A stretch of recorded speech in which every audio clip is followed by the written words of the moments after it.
สวัสดี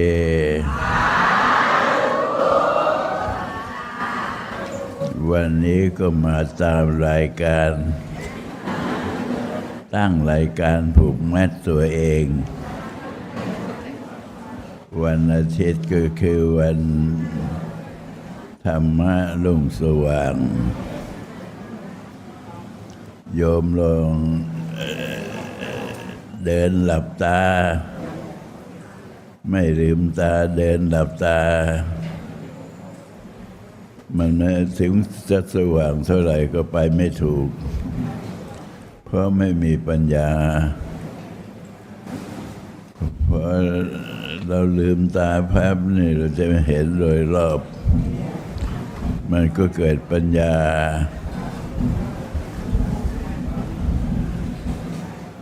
เพราะฉะนั้น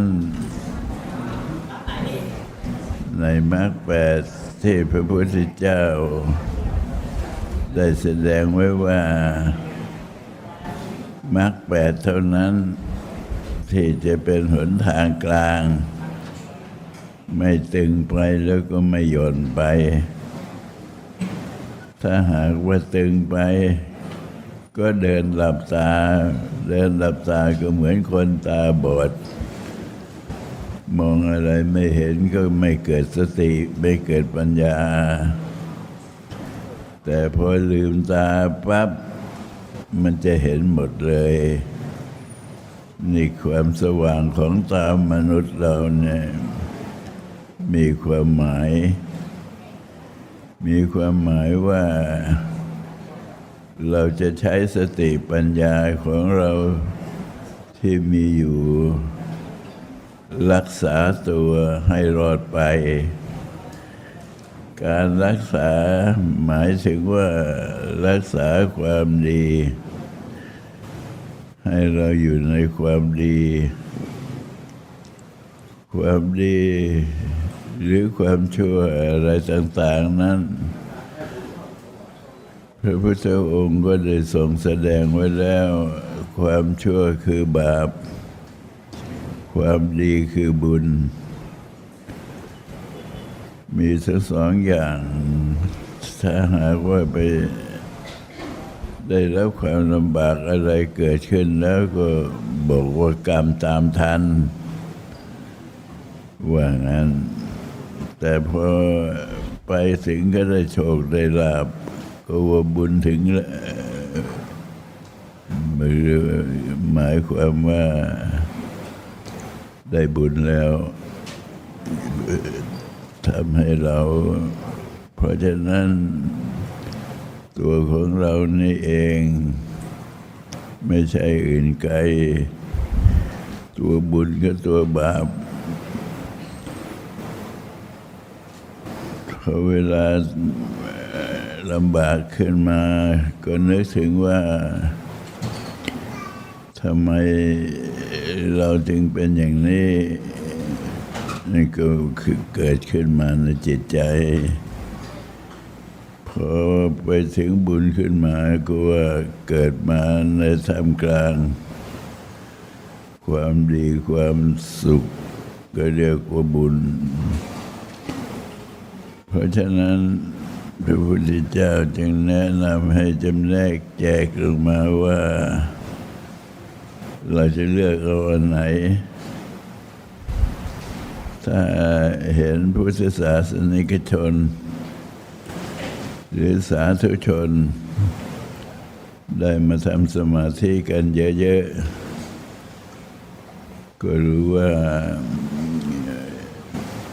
ต่างคนก็ต่างมาเจอบุญแล้วเจอง่ายนิดเดียวพอมาถึงก็เข้าโรงเรียนสมาธินั่งสมาธิพอนั่งสมาธิแล้วทำยังไงก็ต้องหลับตา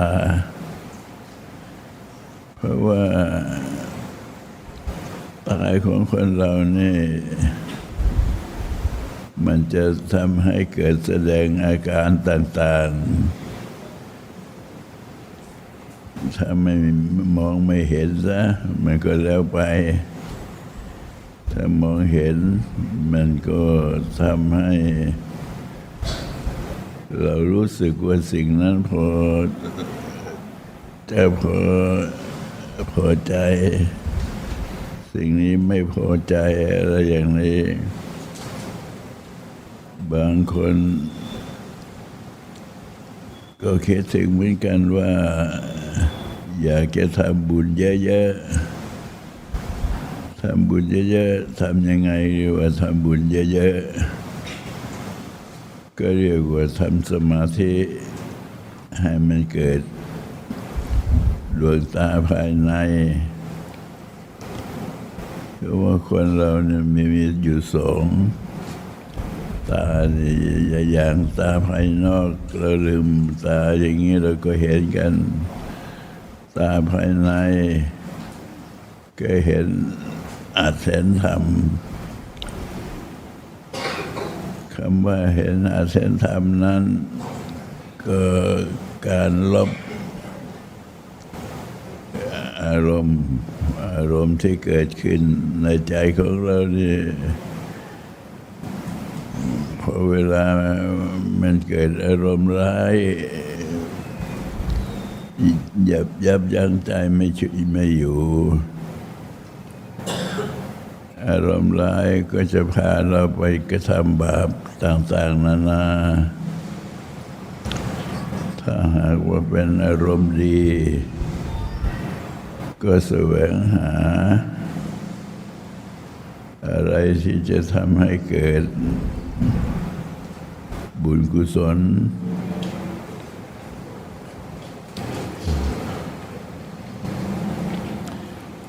แบบเดียวกับที่ท่านแสดงไว้ในคัมภีร์ว่ามีนายพรานคนหนึ่งฆ่าเนื้อเบื่อปลามาตลอดชีวิตวันนั้นก็จะถึงวันตายแล้วพระท่านก็สงสารท่านก็เดินไปมันก็เหลือแต่ภรรยาเห็นพระไปก็ไม่รู้จะทำยังไงก็มานิมนต์ให้ไปที่ตามหนทางของพระเถอะพระท่านก็ถามว่าโยมคนป่วยเป็นยังไงมั่งก็นึกได้ว่าคนป่วยกำลังจะตายแล้วเพื่อที่จะให้คนป่วยได้เห็นหนทางก็นิมนต์พระรูปนั้นให้ขึ้นไปช่วยพระนี่ถ้าเขาไม่นิมนต์แล้วขึ้นไปบ้านเขาก็ไม่ได้ต้องมีการนิมนต์ถึงจะขึ้นไปบ้านเขาได้เพราะฉะนั้นพระองค์นั้นก็เลยขึ้นไปบอกโยมนึกพุทโธสิโยมนั่นก็ไม่เคยทำสมาธิเลยนึกพุทโธก็ไม่เป็นบอกว่าพุทโธมันก็ไอ้แดงบอกว่าพุทโธมันก็ไอ้ดำเพราะว่าหมาไอ้แดงกับไอ้ดำเนี่ยมันเป็นหมาพอเวลาที่เห็นเนื้อมามันช่วยสกัดเขาเรียกว่าทำประโยชน์ให้แก่เจ้าของพระท่านก็บอกว่าพุทโธสิมันก็ไอ้แดงพุทโธสิมันก็ไอ้ดำพระท่านก็จะจนใจเหมือนกันไม่รู้จะทำไงบอกว่าโยมอันนั้นมันเป็นหมาบอกว่านึกพุทโธถึงพระพุทธเจ้าก็พอดีนึกได้ก็เลย พระท่านก็บอกว่าพุทโธตาพรานก็พุทโธคำเดียวเท่านั้นก็สิ้นใจแล้วก็ไปเกิดเป็นเทวบุตรก็คิดถึงว่าพระองค์นี้มาช่วยให้เรามาสู่สวรรค์ได้พอเวลานั้นท่านก็ออกไปเดินจงกรมเวลาไปเดินจงกรมใบไม้มันเยอะในหนทางเดินท่านก็ไม่มีเวลากวาดก็เดินเหยียบใบไม้ไปในพระนั้นที่ไปเกิดเป็นเทวบุตรเขาก็คิดถึงว่าพระองค์นี้ได้มาช่วยให้เราไปสู่สวรรค์ก็ลงไปกวาดทางเดินจงกรมถวายให้พระท่านก็บอกว่าท่านก็คิดว่าตรงนี้มันไม่มีบ้านคนแล้วทำไมมันมีคนมากวาดถนนให้เราท่านก็เลยแอบดูอยู่มาวันหนึ่งก็เจอพอดีเทวบุตรลงมากวาดพระท่านก็ลงมาถามว่าอ้าวโยมไปไหนมาทำไมเทวบุตรก็บอกว่าก็ท่านให้พุทโธคำหนึ่งผมก็ได้มาสวรรค์เนี่ยถ้าไม่มีท่านแล้วผมก็คงไปนรกพระท่านก็เลยบอกว่าดีพุทโธคำเดียวก็มีประโยชน์เพราะฉะนั้นเวลานี้เรามีสถาบันพลังจิตานุภาพเพื่อที่จะรองรับญาติโยมทั้งหลายมาทำสมาธิกันอย่าได้ไปคิดว่าทำสมาธิด้วยความฝืนใจ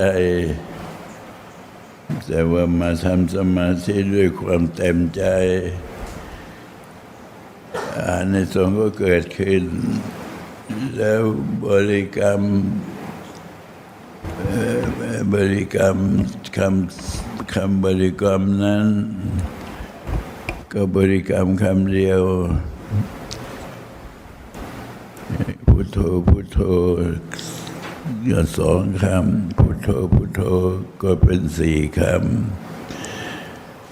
เพราะฉะนั้นเวลาที่ทำสมาธิเรานึกพุทโธเราก็กำจัดอารมณ์ได้ถ้ากำจัดอารมณ์ได้นั่งสมาธิไปนานเข้าก็กลายเป็นอุปจารสมาธิอัปปนาสมาธิก็เพิ่มพูนเยอะหลวงพ่อคิดว่าคณะเราที่เรียนสมาธิกันคงจะไม่นึกพุทโธเพียงคำเดียวคงจะนึกพุทโธเยอะและต้องเข้าใจว่าเมื่อเรานึกพุทโธแล้วนั้นมันไม่สูญหายไม่สูญสลายมันจะกลายเป็นพลังจิตเราจะได้รู้ว่าเรามาทำสมาธินี่เราทำสมาธิเพื่ออะไรเพื่อสะสมบุญก็เรียกว่าสะสมพลังจิตนึกพุทโธคำเดียวก็ยังไม่เป็นพลังจิตจริงเมื่อนึกพุทโธหลายคำเข้าก็รวมตัวกันอารมณ์ก็หายไปเมื่ออารมณ์มันหายไปแล้วมันก็เหลือจิตเป็นหนึ่งจิตเป็นหนึ่งไม่ใช่ว่าจิตเป็นหนึ่งที่อยู่กับเรา ที่เรานึกพุทโธไว้เนี่ยพอเราตายไปแล้วก็พุทโธก็หายตามไปด้วยไม่ใช่เช่นนั้นเพราะว่าใจของคนเรานี่เป็นอมตะไม่ตายเพราะฉะนั้นเมื่อเวลาที่นึกพุทโธจิตของเราเป็นหนึ่งพอจิตเป็นหนึ่งแล้วจิตมันก็เป็นสมาธิพอจิตเป็นสมาธิแล้วจิตก็เรียกว่าสะสมพลังจิตเพิ่มขึ้นเรานั่งครั้งหนึ่งเราได้สองเรานั่งครั้งที่สองก็ได้สี่เรานั่งสมาธิไปอีกหลายครั้งเขาก็บวกขึ้นเรื่อยเหมือนกันกับเราไปเรียนวิชาเรียนได้แล้วชั้นประถมหนึ่งเรียนได้แล้วชั้นประถมสองเรียนได้แล้วชั้นประถมสามเรียนได้แล้วถึงมหาวิทยาลัยความที่เรียนมานะจะไปเรียนฝ่ายหมอหรือจะไปเรียนฝ่ายวิศวกรหรือจะไปเรียนฝ่ายเกษตรกรมันก็ยังติดตัวบุคคลผู้นั้นไปจนตายเหมือนอย่างกับที่เรียนมาตั้งแต่กขกกามาเราไม่ได้ลืมเราเรียนมาตั้งแต่หมดอายุเราอักษรเหล่านั้นก็ยังเป็นส่วนทำให้เราเกิดความจำขึ้นฉันใดก็ฉันนั้นเมื่อเวลาที่เราเรียนสมาธิไม่ใช่เรียนเฉยๆไม่ใช่นั่งแล้วก็หายไปแต่ว่าตามความเป็นจริงนั้นมันไม่หายไปไหนมันยังอยู่ที่ตัวของเราอยู่เพราะฉะนั้นการนั่งสมาธิแต่ละครั้งจึงเป็นสิ่งที่มีความหมายว่าเราได้สร้างบุญครั้งยิ่งใหญ่ให้แก่ตัวของเราแล้วหลวงพ่อไปอยู่ที่ประเทศแคนาดาบอกฝรั่งบอกว่าให้นึกพุทโธฝรั่งมันก็ถามว่านึกไปทำไมก็นึกไล่อารมณ์เพราะว่าทุกคนมันจะมีอารมณ์เยอะเมื่อมีอารมณ์เยอะแล้วมันก็จิตมันก็ไม่เป็นสมาธิพอมีอารมณ์เป็นอันเดียวแล้วก็เป็นสมาธิฝรั่งเขาเรียกว่า meditation นี่เป็นภาษาอังกฤษแปลว่าจิตเป็นสมาธิจิตที่เป็นสมาธินั่นจะยืนยงถ้าเรามาคิดถึงว่าสมัยครั้งพุทธกาลพระสารีบุตรพระโมคคัลลาพระสารีบุตรก็เป็นอัคคสาวกเบื้องขวาพระโมคคัลลาก็เป็นอัคคสาวกเบื้องซ้ายของพระสัมมาสัมพุทธเจ้าที่พระสารีบุตรท่านเรียกว่าเลิศด้วยปัญญาส่วนพระโมคคัลลานั้นก็มีความเลิศโดยความมีฤทธิ์อันนี้ก็เกิดขึ้นมาจากบุญกุศลที่ได้สร้างมาแล้วในอดีตชาติ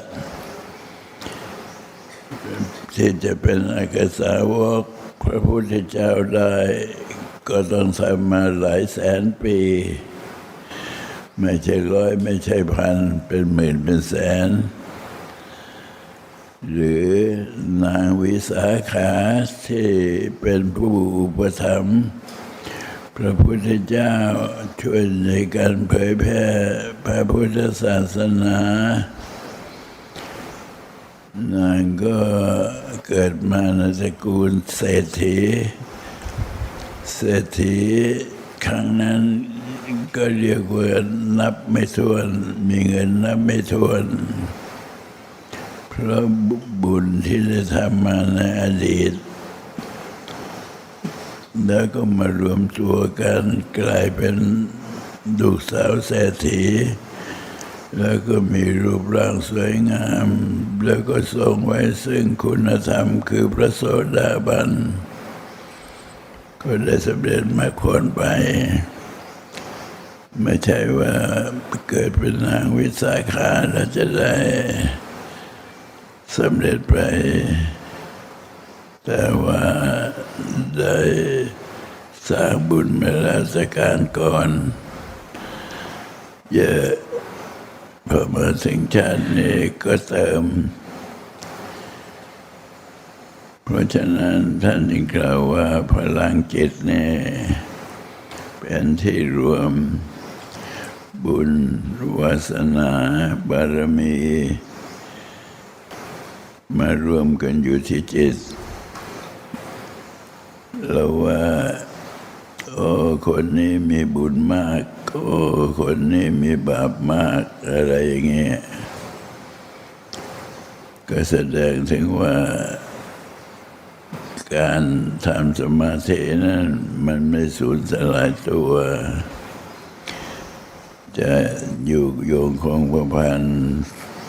กับตัวของเราไปตลอดบางคนเมื่อมาบ่นกับหลวงพ่อบอกว่าฉันทำมาตั้ง2 ปี3 ปีแล้วไม่เห็นได้อะไรนั่นเข้าใจผิด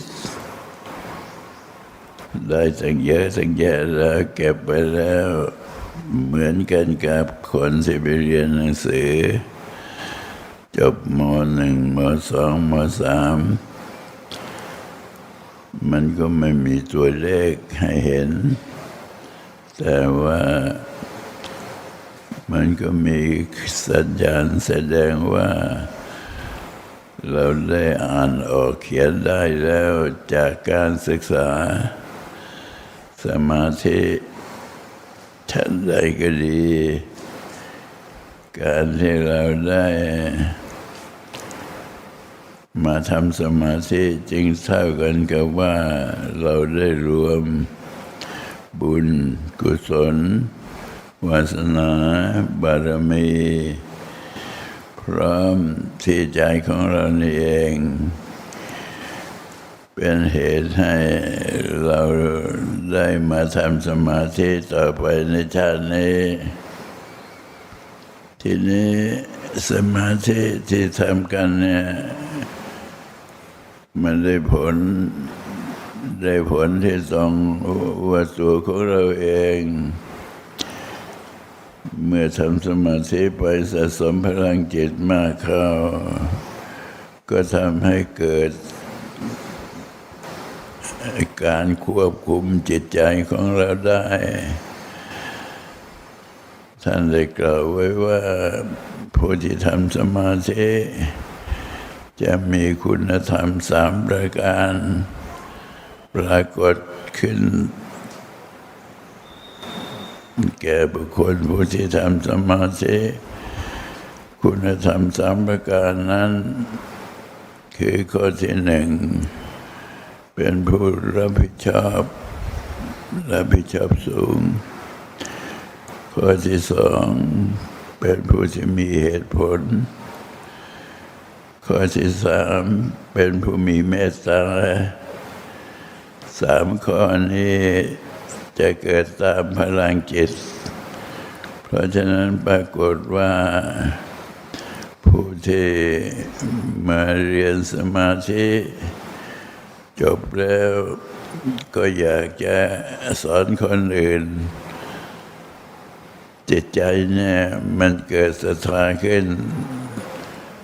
เราไม่ต้องการที่จะรับประทานเฉพาะตัวต้องการให้ทุกคนได้ริมรสพระสัทธรรมบ้างจึงมีตัวเมตตานี่เป็นตัวสำคัญที่ทำให้เรามีเมตตาอยากที่จะสอนคนอื่นให้รู้อันนี้คือคุณธรรมของการทำสมาธิปรากฏให้เห็นเด่นชัดว่าไม่ใช่ทำแล้วทิ้งไปเปล่าๆบางคนที่มาถามหลวงพ่อนะนึกว่าทำสมาธิแล้วเลิกทำแล้วมันก็หายไปเลยมันไม่หายมันยังคงอยู่คุณทำมา100ก็ขึ้นมา102คุณทำมา1,000ก็ขึ้นมา2,000คุณทำมา10,000ก็ขึ้นเป็น10,000อย่างนางวิสาขานี่ทำมาถึง500,000นี่ว่ากันถึงชาติหนึ่งจะมีอายุเท่าไหร่ก็ไม่รู้แต่ว่าได้ติดตนตามตัวมาแสดงผลพอไปฟังธรรมพระพุทธเจ้าเพียง5 นาทีไม่ได้นานเลยนางก็สำเร็จเป็นพระโสดาบันพระโสดาบันนั้นเป็นพระอริยบุคคลพระอริยบุคคลนี่มันจะมีมีพระโสดาพระสกิทาคาพระอนาคาพระอรหันต์นี่เป็นอริยบุคคลทั้งหมดที่เป็นเช่นนี้ได้ก็เพราะสะสมมาแล้วในอดีตมันเกิดขึ้นมามันเกิดศรัทธาขึ้นมาบางทีบางคนก็หลงไหลกินเหล้าเมาสุราบอกห้ามเท่าไรก็ไม่ฟังบอกให้ยกเลิกถ้ากินเหล้าเนี่ยมันไปตกนรกก็ไปแก้ตัวว่าไฟนรกมันดับแล้วเขาไม่กลัวแล้วที่ไหนได้ไฟนรกมันไม่มีวันดับแต่ว่าเมื่อหลงไหลไปมาได้ยินได้ฟังคำสอนที่พระท่านสอนให้ทำสมาธิว่าเมื่อทำสมาธิแล้วมันก็จะดีทีแรกก็ไม่อยากจะมาทีหลังมาเห็นเพื่อนเขาเขาเดินไปทำไมเป็นแถวเป็นแนวเขาเดินไปโรงเรียนทำสมาธิเขาบอกว่าอย่างนั้นเขาก็จะเอาบ้างเพื่อนก็ดีใจไปกินเหล้าโซเซจะเป็นนั่งสมาธิแต่ก็ในที่สุดก็ไปนั่งสมาธินั่งทีเดียว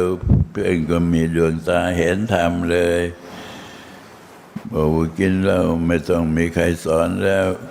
กูเห็นแล้วมันเป็นนรกชัดๆเลิกไม่ต้องมีใครบอกก็เลิกเองได้นี่คืออิทธิพลของพลังจิตบางคนนะที่ไม่อยากทำสมาธิเขาไปชักชวนพอมาทำสมาธิเขาแล้วถึงรู้ว่าสมาธิมันดีอย่างนี้การทำสมาธิที่จะให้มันเกิดผลจริงๆเนี่ยพอมันดีแล้วมันเลิกไม่ได้ก็เหมือนกันกับคนรับประทานอาหารมันอร่อยแล้วก็เลิกไม่ได้ก็ต้องรับประทานกันต่อไป โอ้อาหารนี่อร่อยดีเป็นอย่างนี้เป็นต้นเวลาที่ทำสมาธิมันก็ยิ่งกว่าเรียกว่าพระพุทธเจ้าก็สอนไว้แล้วว่ารสอะไรที่จะอร่อยกว่ารสพระธรรมไม่มีรสพระธรรมเป็นรสที่ซาบซึ้งสามารถแลกสวรรค์นิพพานได้หลวงพ่อไปสอนฝรั่งประเทศแคนาดาบอกว่าอยู่แปลว่าคุณมีเงินล้านหนึ่งก็เยอะนะเอามาซื้อพลังจิตโอ้ยต่อให้10 ล้านก็ซื้อเอาไปไม่ได้อยากได้พลังจิตอยากได้ต้องทำเอาเหมือนกับรับประทานอาหารคุณต้องการอยากจะรู้รสคุณก็รับประทานถ้าไม่รับประทานก็ช่วยไม่ได้ชั้นใดก็ชั้นนั้นในเมื่อเวลาที่คนมาทำสมาธิแล้วรสพระธรรมมันเกิดขึ้นใครมาทำยังไงก็ไม่เชื่อทั้งนั้นเพราะฉะนั้นท่านทั้งหลายที่ทำสมาธิอาจเกิดความเบื่อหน่ายขึ้นมาก็คิดถึงคำสอนที่หลวงพ่อแนะนำให้ว่าการทำสมาธินี่มันเป็นอมตะมันเป็นของที่ต้องติดตนตามตัวเราไปทุกภพทุกชาติไม่ใช่ไปแล้วได้ผลร้ายไปแล้วจะได้ผลดีสามารถที่จะเป็นที่พึ่งให้แก่เราได้ที่เราพากันหลงไหลอยู่ในเวลานี้มันหลงไหลอยู่ที่อารมณ์มันเยอะเวลาจะนั่งสมาธิทีนึงนี่อารมณ์มันเยอะมันมาเราก็ต้องพุทโธไป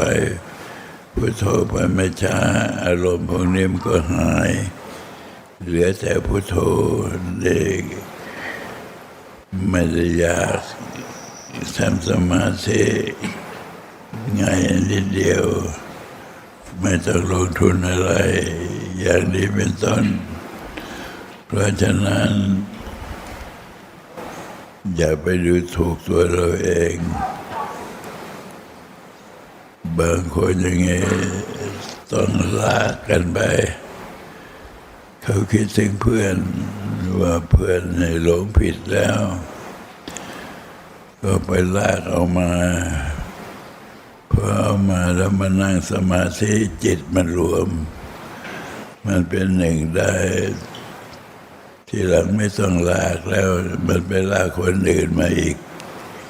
เพื่อที่จะให้มาทำสมาธิเพราะฉะนั้นความหมายที่เกิดขึ้นจากสมาธินี่มันเป็นความหมายที่จารึกลึกซึ้งไม่ใช่จารึกธรรมดาจารึกแน่นหนาอยู่ในจิตใจนี่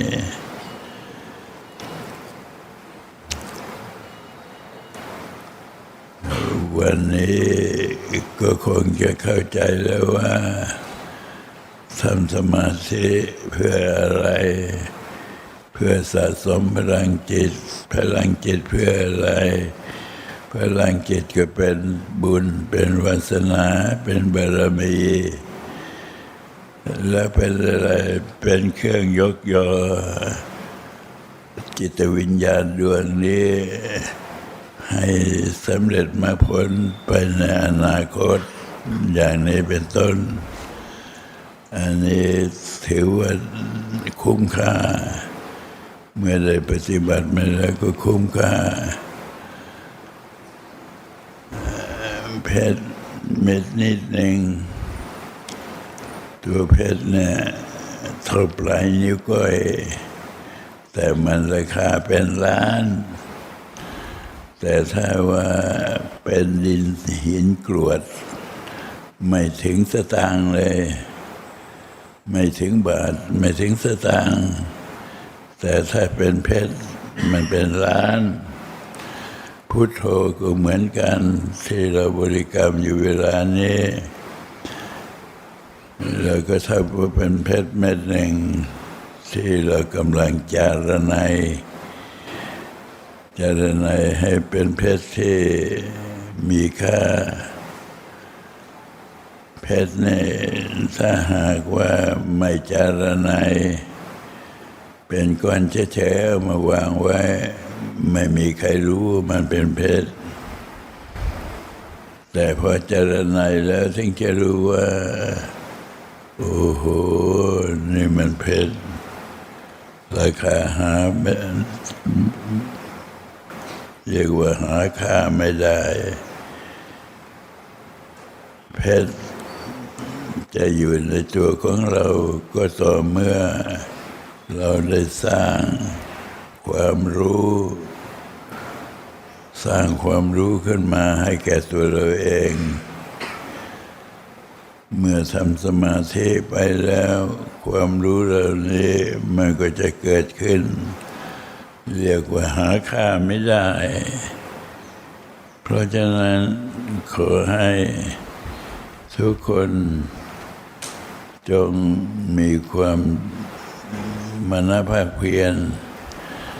ในการสร้างสมาธินี้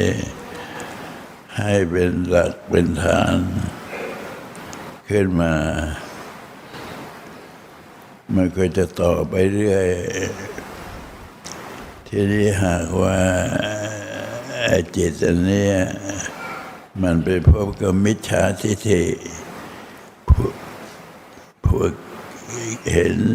ผิดเป็นชอบหมายความมากินเหล้าเมาสุราฆ่าสัตว์ทำผิดศีลอันนั้นยิ่งทำไปมันก็ยิ่งจิตวิญญาณดวงนี้ก็จะตกต่ำยิ่งทำไปมากก็ยิ่งตกต่ำลงไปมากก็น่าสงสารเรามาคิดว่าทำไมรู้อยู่ว่าสิ่งนี้มันผิดศีลแล้วแต่ว่าเราก็จะต้องไปทำก็เป็นอันว่าเขาได้ไม่เข้าใจ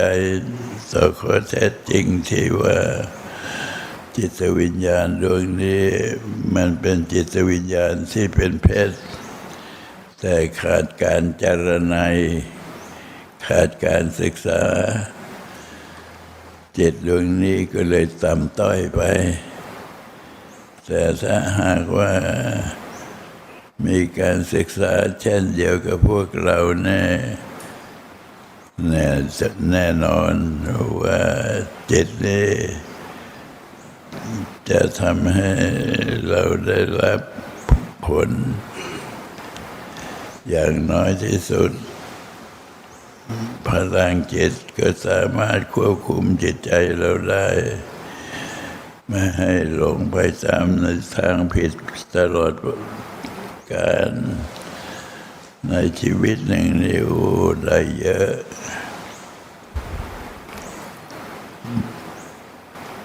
ขอความสุขสวัสดีจงมีแก่ท่านทั้งหลายสวัสดี